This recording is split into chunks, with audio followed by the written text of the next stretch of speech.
si jamais on est obligé d'être que dans des fermes verticales pour pouvoir produire la nourriture de demain, c'est que vraiment la vie sur Terre est devenue un enfer tel qu'il n'y a plus que cette solution. Donc on n'espère pas du tout ce futur-là. Nous, notre futur et ce que l'on voit, c'est un futur d'optimisation.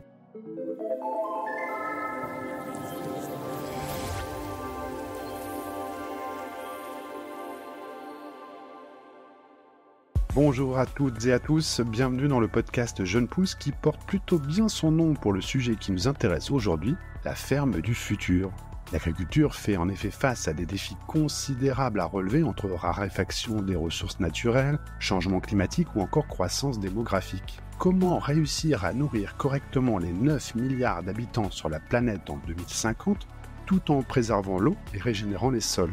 Une équation que peuvent aider à résoudre les nouvelles technologies et l'ingéniosité, comme par exemple avec les fermes verticales de Futura Gaia, dont le cofondateur Pascal Thomas est l'un de mes invités du jour. À ses côtés, Patrick Merla, responsable des solutions pour les industries des produits de grande consommation chez Dassault Systèmes, avec qui Futura Gaia a collaboré pour développer ces fermes verticales.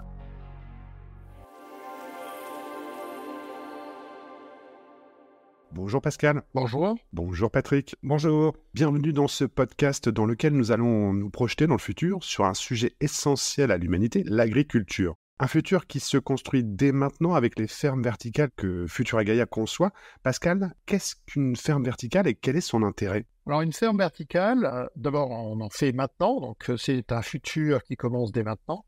Et l'objectif, c'est de pouvoir non plus raisonner sur des surfaces, mais raisonner sur des volumes et produire verticalement, donc empiler des systèmes de culture qui vont, dans des bâtiments, sur plusieurs mètres de hauteur, permettre de produire un certain nombre de végétaux qui doivent complémenter ce qu'on est capable de faire en serre ou à l'extérieur. Pour qu'on comprenne bien, que les auditrices et auditeurs comprennent bien, à quels usages sont destinées ces fermes verticales ? Est-ce que c'est que pour la salade ou il y a beaucoup d'autres secteurs qui peuvent être nourris par ces fermes ? L'objectif, c'est de produire des végétaux. Alors, ces végétaux peuvent servir à la fois en alimentaire, donc ça peut être en effet de la salade, mais ça peut être de l'alimentation pour bébés, parce qu'on veut avoir des produits exempts de toute contamination ou ayant des propriétés nutritives supérieures. Ça peut être pour de la cosmétique. De plus en plus, les sociétés de cosmétiques utilisent des plantes. On a été pendant très longtemps avec de la chimie. Aujourd'hui, on essaie d'avoir des plantes pour remplacer cette chimie. Et puis, dernier usage, c'est celui de tout ce qui est pharmacie, puisqu'on se rend compte qu'il y a beaucoup de plantes qui, historiquement, ont été utilisées en pharmacie. Et donc, comment est-ce qu'on peut produire ces plantes-là, toujours dans des conditions de production exemptes de toute contamination ? Vous êtes à la fois constructeur et opérateur, c'est-à-dire que vous opérez vos propres fermes ou vous mettez à disposition de cultivateurs vos fermes ? Notre objectif, c'est d'abord de mettre à disposition pour des cultivateurs. Dans certains cas, on se retrouve, en particulier dans les domaines de pharmacie et cosmétique, il n'y a pas forcément de cultivateurs dans ces domaines-là. Donc, s'il le faut, on sera opérateur. Mais notre objectif, c'est d'abord de complémenter, d'apporter des solutions au monde agricole qui, dans ces phases de transition à la fois économique, écologique et climatique, doivent avoir des éléments qui leur permettent de passer ce cap, qui est un cap indispensable pour nous tous. Et est-ce que finalement, les fermes verticales ne permettent-elles pas aussi d'avoir une production au plus près des lieux de consommation, notamment les villes, ce qui permet aussi de résoudre un certain nombre de problématiques de transport et de nourrir des populations qui sont grandissantes dans les villes ? Il est évident que dans très peu de temps, on va avoir 70% de la population mondiale qui va être concentrée dans des villes. Donc, la façon de nourrir une ville devient un enjeu majeur. Et donc, un des éléments, c'est de pouvoir dire, si on se met en proximité des villes, et c'est bien notre objectif, d'abord, on peut réutiliser des bâtiments déjà existants ou de réutiliser du foncier qui a déjà été bâti. Donc, un foncier qui a été bâti, donc, quand on a fait une fondation, on a enlevé les 80 cm de terre qui font qu'on ne peut plus produire dessus. Et l'idée, c'est de redonner une vocation agricole à un foncier qui a perdu cette vocation.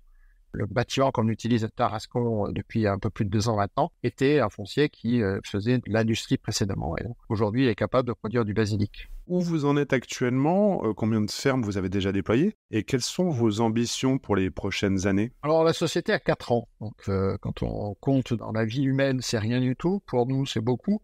Mais en même temps, ce n'est que 4 ans. Et en 4 ans, entre le moment où on a commencé à travailler sur le projet et la livraison de notre premier gros morceau de ferme, qui est notre usine de Tarascon. Cette ferme-là, on l'a construite en 2021. Alors, on l'a ouvert en 2021. Donc ça fait 2 ans qu'on l'exploite et on est en train de concevoir et de mettre en place la prochaine grande usine. La première ferme vendue devrait voir le jour en 2024. Et par la suite, 2030, 2040, 2050, vous vous projetez? Comme on est une start-up, on travaille avec des fonds d'investissement, donc il faut qu'on soit capable de leur donner un plan, que ce plan soit à la fois crédible et ambitieux. Donc on travaille bien entendu sur cette étape-là. On prévoit potentiellement d'avoir une 40aine de fermes dans les 10 prochaines années, ce qui fait que c'est à la fois très ambitieux, puisque il faut voir qu'une ferme, c'est pas loin de 5000 mètres carrés sur 10 mètres de haut. Donc c'est quelque chose qui contient beaucoup d'éléments et qui est plutôt assez complexe à installer. Donc une 40aine de fermes à l'échelle de la planète, parce qu'on prévoit que le problème de toute façon est mondial. Et donc il faudra se répartir à l'intérieur, sur l'échelle mondiale, les différents éléments de production. Pour optimiser la production, vous vous appuyez grandement sur les nouvelles technologies, d'où la collaboration avec le 3D Experience Lab. Comment s'est fait la rencontre entre vous? En fait, le premier confinement, quand on s'est retrouvé à faire notre levée de fonds en plein confinement, et puis derrière, avec cet argent, il fallait bien construire et concevoir la première ferme, on s'est retrouvés tous confinés. Donc on se retrouve tous, chacun dans un lieu en France, et en particulier sur la phase de conception. Et donc, il était évident que le seul moyen de pouvoir concevoir quelque chose en 3D était d'utiliser les outils 3D. Et donc, on a commencé à tout imaginer et à tout travailler dans un monde en 3D sur du logiciel. Et quand vous commencez à réfléchir 3D, la première chose que vous pensez, c'est bien entendu Dassault Systèmes et l'ensemble des outils qui sont utilisés partout dans le monde. Et donc, au début, on n'a pas les moyens parce qu'on est tout petit. Et on découvre qu'il y a une entité chez Dassault Systèmes qui s'appelle le 3D Experience Lab et qu'on peut candidater à ce 3D Experience Lab. Et donc, on s'est dit, chiche, on avait cette idée depuis le début que le digital, pour la phase de conception, c'était une évidence, mais c'était aussi une évidence pour les phases d'exploitation. Et on a pu, comme ça, se renseigner et voir que dans l'offre de Dassault Systèmes, il y a quelque chose qui s'appelle le jumeau numérique. Et que faire un jumeau numérique, c'est à la fois utiliser un outil 3D pour la conception, mais aussi le continuer à l'utiliser dans sa phase d'exploitation. Et donc, c'est ce qu'on a pitché à l'équipe du 3D Experience Lab en disant, est-ce que dans un domaine comme celui de la production de végétaux, l'utilisation de la 3D que nous on fait parce que on était à la fois contraint, et c'est la seule solution aujourd'hui pour concevoir efficacement une usine, une ferme, pour nous on appelle ça une ferme, mais c'est un bâtiment, ça reste un outil complexe, la 3D était totalement adaptée pour faire ça. Patrick, de votre côté, qu'est-ce qui vous a séduit? Pourquoi vous avez accepté de travailler avec Pascal et ses fermes verticales, sachant qu'a priori, à l'agriculture, Dassault Systèmes, le lien n'est pas forcément évident, en tout cas pour le grand public, et pourtant, l'un et l'autre ont beaucoup à s'apporter. Quelles ont été les raisons pour lesquelles vous avez accepté de collaborer avec Futura Gaia? Je dirais la première chose, et Pascal le mentionnait sur ses commentaires, 4 ans d'histoire, nous 40 ans d'histoire, entreprise créée en 1981, sur lequel aujourd'hui on couvre vraiment un ensemble de domaines industriels qui vont...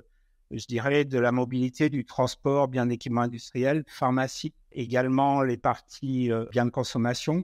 Un des éléments qui est clair, c'est dans l'objectif de Dassault Systèmes, on veut vraiment progresser sur comment aider à harmoniser le produit, la nature et la vie au travers de 12 industries. Et bien sûr, le domaine de la nutrition est extrêmement important parce qu'il touche, je dirais, le quotidien, il touche la vie, il touche aussi la santé. Et dans cette perspective-là, avoir une entreprise très disruptive sur ces domaines-là est très importante, et les domaines de la ferme verticale et la façon dont Pascal voit, je dirais, ces transformations nous a séduit de prime abord. C'est un sujet industriel sur lequel on peut apporter, je dirais, une proposition de valeur très importante du part de notre histoire, mais c'est aussi un sujet sur la science, un sujet sur globalement la modélisation du vivant, sur lequel Dassault Systèmes travaille. Vous avez pu voir un certain nombre de publications sur la modélisation du cœur ces dernières années, mais bien sûr le vivant, c'est aussi la nature, et quelque part cette motivation de Pascal nous a extrêmement séduits. Le 3D Experience Lab met à disposition différentes startups non seulement l'ensemble de nos solutions au travers de la plateforme 3D Experience, mais aussi, je dirais, l'ensemble des talents de Dassault Systèmes. On est aujourd'hui plus de 20 000 et chaque personne de Dassault Systèmes peut contribuer. Bien sûr, c'est un processus de sélection, et l'innovation, je dirais, l'innovation sur le développement durable de Pascal nous a séduit, et c'est pour ça que nous travaillons depuis ces dernières années à aider Pascal dans la progression dans sa croissance. Alors en matière de technologie, qu'est-ce qui est mis en œuvre? On a évoqué le sujet du jumeau numérique. Je suppose qu'il y a le big data qui doit traîner à quelque part avec le nombre de données qui doivent être produites, collectées et analysées. Et il doit y avoir aussi l'intelligence artificielle. Quelles sont les technologies qui sont utilisées dans ces fermes verticales? Alors je vais peut-être démarrer et puis je laisserai, parce qu'il y a beaucoup de choses qui vont nous être apportées par Dassault Systèmes. Nous, c'est vrai que dans les phases de l'entreprise, la phase de conception a été absolument extrêmement importante. Quand vous avez besoin de travailler avec un certain nombre de partenaires, et là, je pense que c'était important aussi de mentionner que la plupart de nos partenaires étaient aussi des clients de ce système.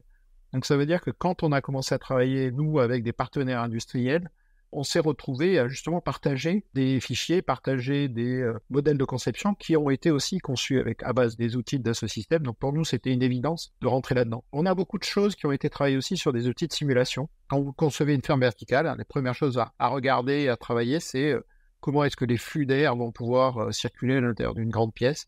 Vous avez des températures qui vont varier, où il faut éviter que ça varie trop d'un étage à un autre.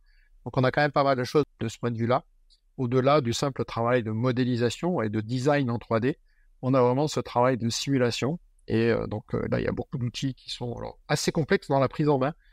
Ça, c'est un sujet qui est toujours compliqué et c'est là que c'est important pour nous de travailler, non pas que sur les outils, mais avec les personnes. Parce que nous, on n'est pas nombreux, on était très peu nombreux à l'époque. Quand on a fait le travail de conception, côté équipe technique, il y avait 3 personnes. Donc, on était vraiment tout petit. Et donc, il a fallu prendre en main ces outils. Sur la partie data, il faut d'abord avoir de la data avant de rentrer dans la phase d'IA. On y est maintenant. Ça fait 2 ans qu'on exploite. On commence à avoir un petit peu de data. Et sur la partie modélisation, et là, rentrer un peu plus dans le côté science et modélisation du vivant, ça, c'était un sujet qui, chez nous, est issu un peu d'une découverte par erreur. Et on s'est rendu compte qu'on avait cette capacité à faire. Et on est allé beaucoup plus loin là-dedans. Sur dire, en gros, c'est quoi l'équation qui permet de modéliser la croissance d'une plante. Et là, on rentre vraiment dans cette logique de modélisation. Ça a pris un petit peu de temps. Alors, ça a pris un peu de temps, ça fait un peu moins de 2 ans. Pour nous, ça paraît long, mais c'est rien quand on réfléchit à ce que c'est derrière. Et maintenant, c'est de pouvoir dire comment est-ce que ça se traduit de façon industrielle, donc à une échelle qui permet de pouvoir réellement penser nourrir des populations. Et comment cette modélisation et cette data, on peut la mettre dans des outils d'IA, puisque là, maintenant, c'est vraiment d'aller mettre ça dans des outils d'IA et de voir un peu comment l'outil d'IA va être capable de la digérer et qu'est-ce que ça pourra apporter comme gain, soit en qualité, soit en quantité produite. Patrick, peut-être une réaction en complément? Je pense que Pascal a donné quelques éléments très, très importants des technologies qui sont en jeu. Je pense effectivement plusieurs éléments. Un premier qu'il ne faut certainement jamais oublier, qui est la partie capacité à collaborer avec les différents acteurs. Effectivement, Futura Agea a pour vocation de délivrer des fermes à des opérateurs et pas forcément uniquement d'opérer eux-mêmes. Et cette partie collaboration, tant dans les phases de conception que dans les phases d'opération, va être très importante pour pouvoir collaborer avec des équipementiers, collaborer avec le client final, comprendre les différents problèmes, embarquer les personnes qui vont travailler dans la ferme très très tôt dans les phases de conception. Et je pense notamment à toute la partie, je dirais, ergonomie de l'ensemble des différentes opérations, postes de travail. On n'est pas sur une ferme totalement automatisée sans humains, sans personnes.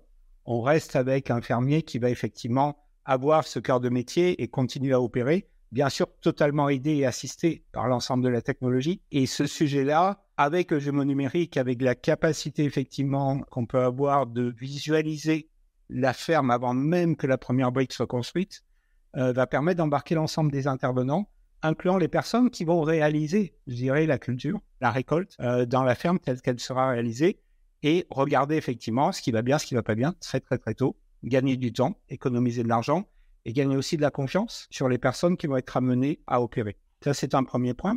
Sur la modélisation, je pense qu'on en a beaucoup parlé, beaucoup de technologies en jeu qui peuvent être des simulations sur l'ensemble des phénomènes physiques avec de gros enjeux, je dirais, de stabilité quelque part de cette bulle qui est la ferme verticale, sur lequel, je dirais, Pascal a le savoir-faire, nous l'aidons avec les technologies, mais également sur le passage à l'échelle industrielle. Demain, c'est une ferme, après c'est 5, c'est 10, c'est 50, et également sur la modélisation de l'écosystème. Comment aller effectivement depuis l'ensemble des fournisseurs qui peuvent être sur la terre, le terreau, qui peuvent être sur l'énergie, et allant jusqu'au client final avec potentiellement du transport. Bien sûr, dernier point, la science, sur lequel, à la fois, je dirais, nous souhaitons vraiment avancer sur ces modèles du vivant, et ces collaborations sont très importantes. Et bien sûr, la data, qui est un sujet très important. Les modèles scientifiques, je dirais, aujourd'hui et demain, seront des modèles hybrides entre vraiment des modèles de mathématiques, de principes premiers, et des modèles issus de la data et de l'expérience. Alors, pour qu'on parle un petit peu d'agriculture de demain, qu'on prenne un peu de hauteur sur le sujet, est-ce que ça veut dire que l'agriculture de demain ne passera que finalement par ces fermes verticales ou est-ce que vous parlez de complémentarité, de collaboration? Est-ce que le monde agricole s'insère dans un projet plus global d'agriculture du futur et pas forcément sur les fermes verticales? Souvent, je dis, si jamais on est obligé d'être que dans des fermes verticales pour pouvoir produire la nourriture de demain, c'est que vraiment la vie sur Terre est devenue un enfer tel qu'il n'y a plus que cette solution. Donc, on n'espère pas du tout ce futur-là. Nous, notre futur et ce que l'on voit, c'est un futur d'optimisation. On est de plus en plus dans une gestion de la ressource. Alors, il y a plusieurs ressources qui deviennent très critiques. Je dirais la première dans l'ordre, c'est l'eau. La ressource en eau doit être sauvegardée. L'eau est un bien qui est totalement indispensable à la vie, que ce soit pour l'humain, mais aussi pour les plantes. Quand on prend l'exemple d'une salade, c'est 95% d'eau. Donc c'est évident que si vous n'avez pas d'eau, vous n'aurez pas de production. Donc la première des choses, c'est de travailler sur cette gestion de la ressource. La deuxième étant les terres, la cohabitation entre des terres agricoles et des humains, l'augmentation des populations un peu partout dans le monde, y compris dans les pays européens via de l'immigration souvent, fait que cette cohabitation, un, elle est compliquée, et deux, il va falloir faire un arbitrage. On ne peut pas faire un choix en disant je garde toutes les terres pour nourrir, et puis tant pis pour les humains qui ne sont pas capables de se loger. Donc on va devoir faire des et au lieu de faire des ou. Et ce et, ça passe par forcément une cohabitation entre des outils interne de production et la sauvegarde des ressources. Donc, on veut s'inscrire dans une collaboration, bien entendu, avec les différents modes de production. Il y a 3 modes de production qui devront collaborer et qui vont participer à résoudre ce problème. La terre extérieure, serre et le mode vertical, en sachant que chacun a un ensemble de défis. Chaque système a son propre lot de défis qu'il va falloir régler. Et surtout, chaque, je dirais, écosystème a ses capacités particulières. Nous, on va économiser de l'eau et de la terre. Le monde extérieur doit être un monde de captation de carbone. Donc, je pense qu'il y a un élément qui va devenir extrêmement important. Remettre en route la machine à capter du carbone. On a, par des pratiques agricoles qui étaient de ne plus avoir de sol couvert, d'avoir des terres à nu pendant de longues périodes de temps, on a tué une partie de notre mode de captation de carbone. Les plantes captent du carbone, c'est leur mode de fonctionnement. Et donc, il faut qu'on retrouve cela. Et puis, la dernière chose, c'est une terre extérieure. C'est un très bon endroit où aller capter de l'énergie. Et donc, cette capacité à pouvoir dire, on va aller faire de la nourriture, de l'énergie et capter du carbone avec les terres extérieures. Et puis, quand on a besoin d'avoir des productions qui consomment beaucoup d'eau, par exemple, à être capable de les faire dans un mode vertical où là, on sera très sobre, on est en consommation d'eau et d'intrants, je dirais, de façon globale. Il y a quand même aussi, en plus, une question d'urgence face à un réchauffement climatique qui est de plus en plus présent et une démographie qui est elle-même aussi grandissante. Comment on peut réfléchir sur le long terme tout en essayant de répondre au quotidien dès maintenant à cette urgence? C'est un véritable sujet. Et là, le sujet de déploiement est un sujet absolument colossal. D'abord parce que ça nécessite des moyens financiers extrêmement importants. L'autre élément, c'est que le dérèglement climatique, même si on prenait des mesures excessivement drastiques aujourd'hui, on ne remet pas un système climatique à l'échelle de la planète en route de façon positive d'un coup. Ça va prendre beaucoup de temps. Donc il faut, en effet, le futur c'est maintenant, parce que si on n'anticipe pas, on va se heurter de plus en plus à des phénomènes climatiques qui vont détruire des récoltes. Je donne juste un exemple, le dôme de chaleur qu'il y a eu sur l'Espagne en mois d'avril cette année a mis à mal toute la production d'huile d'olive parce que c'est tombé en plein milieu de la floraison. Et cette année, l'Espagne n'arrive pas à produire d'huile d'olive, ou quasiment pas. Et donc, on se rend compte que les effets aujourd'hui du changement climatique, on est en train de les avoir sur un système alimentaire qui va être en grande souffrance, avec des problèmes qui vont être induits par cette grande souffrance du système alimentaire. Vous, Patrick, du coup, cette question d'urgence, parce qu'à la fois vous êtes sur l'expérimentation, 3D Experience Lab, mais en même temps, c'est un laboratoire qui n'est pas que sur la projection sur le futur. Vous agissez dès maintenant aussi. Nous, effectivement, on est sur maintenant, effectivement, parce que le futur, il est maintenant, il n'est pas dans 10 ans. Cette urgence est importante. Moi, je vois vraiment cette agriculture du futur comme, je dirais, une augmentation de l'agriculture actuelle, pas un remplacement. On est vraiment sur comprendre comment d'autres systèmes peuvent amener à reconsidérer cette agriculture avec des points qui sont beaucoup plus locaux. On parle aussi du transport, qui est très important, sur lequel on sait que son impact n'est pas le meilleur au monde, loin de là. Et puis, je dirais, sur cet aspect des villes, je vois la ferme verticale aussi comme une opportunité de rééduquer des populations très urbaines à ce qu'est l'agriculture, en mettant des éléments de cette agriculture beaucoup plus proches et regarder l'agriculture avec un œil nouveau depuis les villes. C'est un point important. Dernier commentaire qui est fondamental dans, je dirais, l'urgence, c'est aussi quelque part la souveraineté alimentaire. La capacité à pouvoir avoir une autonomie sur l'ensemble des pays permettant de considérer l'avenir d'une façon sereine. Je dirais ce dont on peut parler sur l'eau, sur les changements climatiques. Je pense que personne ne veut savoir demain des grandes famines. C'est quelque chose qui est du domaine du passé. Et je dirais une augmentation de l'agriculture doit nous permettre effectivement d'envisager ceci de façon durable et sereine. Eh bien, merci beaucoup. En tout cas, on va rester sur cette note positive pour face à tous les défis qui nous font face. Merci beaucoup Pascal. Merci beaucoup Patrick. C'est malheureusement la fin de ce podcast. J'espère qu'on aura l'occasion d'évoquer ce sujet-là parce que je pense que ça peut être intéressant qu'on l'évoque de manière récurrente. Il y a beaucoup d'innovations, il y a beaucoup d'avancées. C'est effectivement stratégique et vital pour la planète. Merci beaucoup en tout cas de votre témoignage. Merci à vous, auditrices et auditeurs, de nous avoir écoutés. N'hésitez pas à vous abonner ou nous laisser des commentaires. Et je vous dis au revoir. Au revoir Pascal. Au revoir. Au revoir Patrick. Au revoir.